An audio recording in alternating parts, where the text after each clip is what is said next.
Well, you'll have to excuse me, but the subject matter I have to give you is relatively complex, and I have to make it relatively short.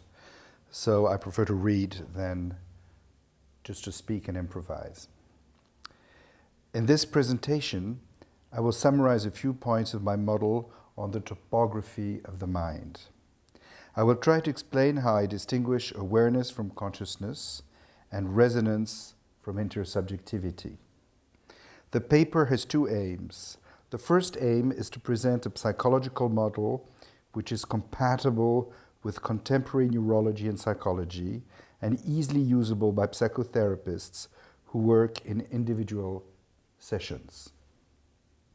The second aim is to describe those dimensions of the mind that can only be calibrated through interactions with others. I will isolate a few key elements of my model, leaving more complex issues for other presentations. So I'll start with intra-organism processes, and then I will continue to inter-organism processes, things that happen inside and things that happen between several people. First of all, let's consider objects and sensorial organs. Objects are inserted in a web of causes and effects which we humans cannot apprehend. Our organisms select some effects of an object and define them in function of the mental operations they are capable of activating. Thus, an object reflects what humans defined as wavelengths. The human retina responds to those in a certain way. For example, certain wavelengths are classed by the retina as red, others as blue. Cats and dogs perceive wavelengths humans do not perceive. So there are many possible systems that humans do not use. An object may also create modifications of air pressure. The human ear responds to some of these air pressure modifications by classifying some as a deep tone and others as a high tone. The selection is arbitrary from the point of view of the object and necessarily selective, highly selective. There is no way of having a complete list of the effects of an object, as humans can only list those that have been recorded by their organs and their machines using categories that fit their mind, not their environment. Sensorial organs select a few physical indices that can be managed by the brain and then transform these indices in nervous activity. The advantage of this strategy is that a wide variety of information are finally reduced to a single format of signals which the organism can digest. Let's go now into those basic neurological algorithms which translate sensations into thoughts. For the moment, all we have is a transformation of physical and chemical activities in a single type of chemical activity. None of these transformations create something that could be understood as having a function and an informative power.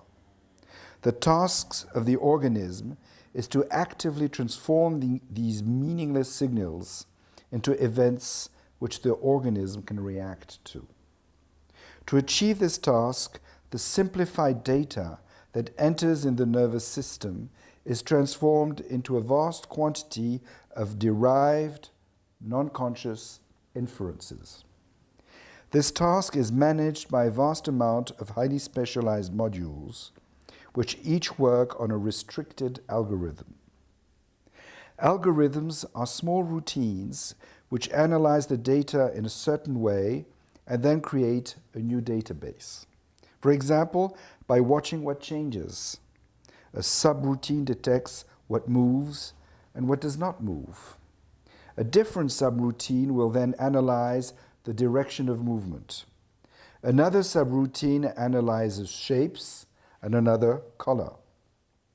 The result of these subroutines will be used by a set of other subroutines that take all shapes that resemble a face and differentiate those that are faces and those that are not.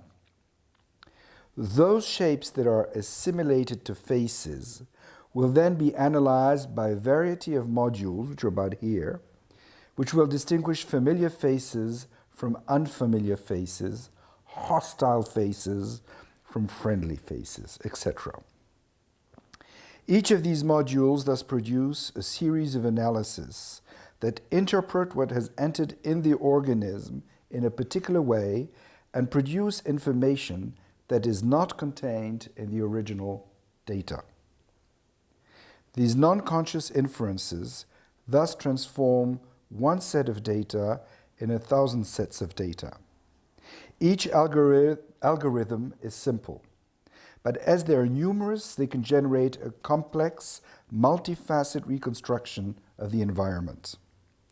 Artificial intelligence has shown that simple algorithms can generate highly complex data structures, and that small modifications of algorithms can generate incredibly different results. Thus, the genetic code of flies and humans are quite similar, but the small difference that exists allow the differences you all know between flies and humans. These non-conscious algorithms are situated all over the brain and are regulated by the whole organism. Some algorithms allow a flight or attack discrimination, others a reaction to pain or pleasure, etc. These subroutines generate a vast quantity of usable information. A small percentage of this information is used to generate immediate responses, while another small percentage is edited for awareness. However, the neurological studies of these forms of data management only detect nervous activity, muscular activity, various hormonal dynamics, and modifications of how blood supplies are distributed in the organism. Neurologists have found nothing that amounts to an explicit form of representation, of categorization, or judgment. One can literally take what happens at this level as signals in formation, or as a first level of information that can be used to shape various forms of awareness of what is happening. Awareness is itself composed of slightly more complex algorithms, which I call awareness devices. These devices generate a wide range of psychological events that are reflexive. No one can define this property, and it is thus customary to address at this point the public and say that you all know by experience what I'm describing, but the exact steps taken here are unknown. The problem is, of course, that awareness has a hard time analyzing itself. What we know through introspection and studies of neurological lesions is that there are many kinds of awareness systems.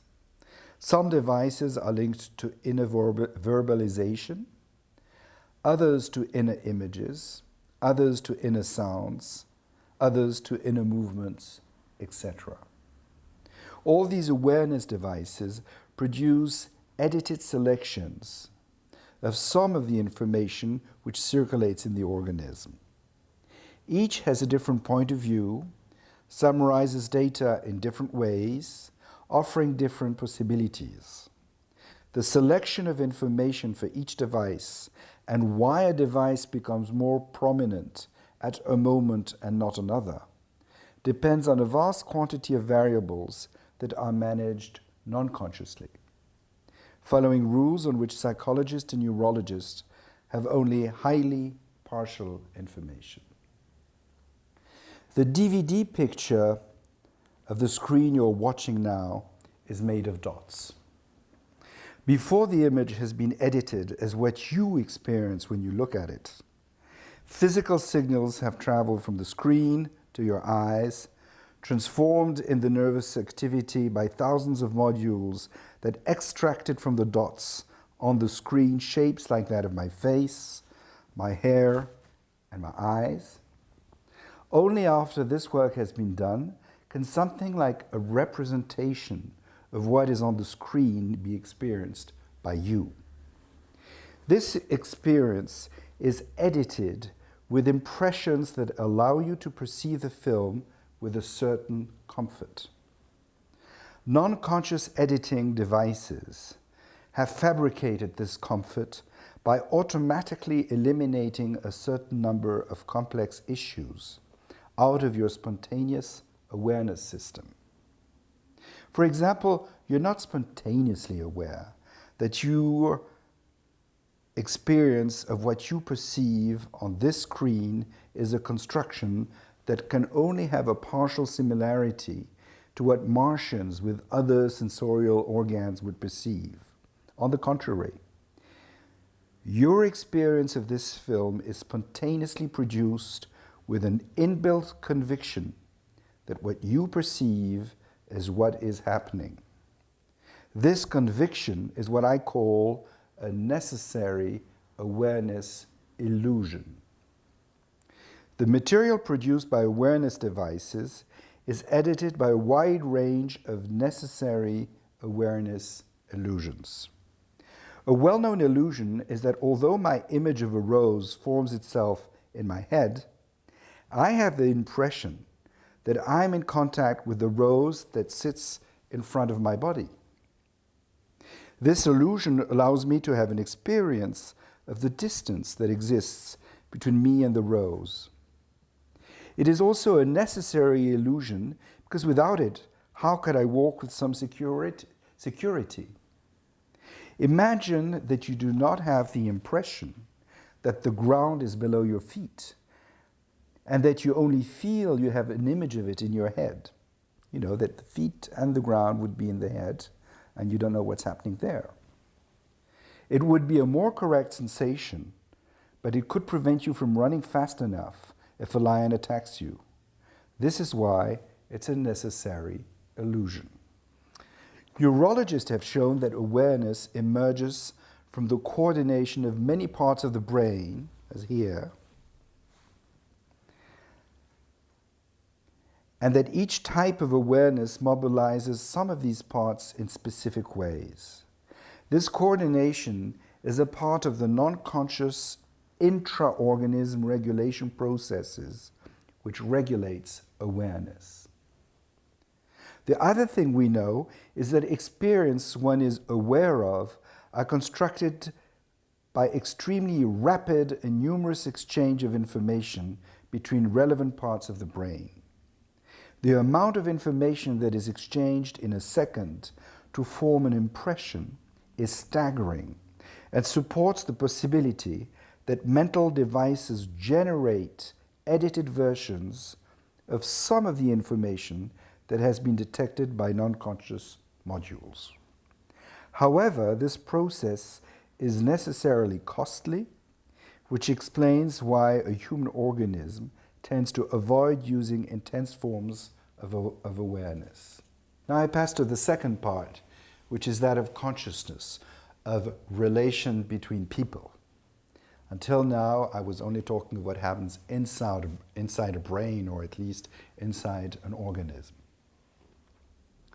To gain time, I will now make a jump to tackle the issue of consciousness, which is a term that is derived from the Latin cum scientia, meaning joint knowledge. Although awareness is today often designated with the term consciousness, I use this term as defined by Thomas Hobbes in the 17th century. Where two or more men know of one and the same fact, they are said to be conscious of it one to another. In other words, something only becomes conscious for the Romans of antiquity or for Hobbes if several people know of it and are aware of it, and are aware more or less of the same thing. Awareness is a set of reflexive experiences constructed within an organism, while consciousness is a coordination of what several organisms experience. One can thus differentiate consciousness and awareness through their logistics, through their material support, if you want. One reason why consciousness is possible is that most human organisms have similar structures and similar awareness devices. My perception of a rose is relatively close to your perception of the same rose. However, there are no two organisms that manage information exactly the same way. The differences are strong enough to explain why two organisms may react differently to an identical stimulus.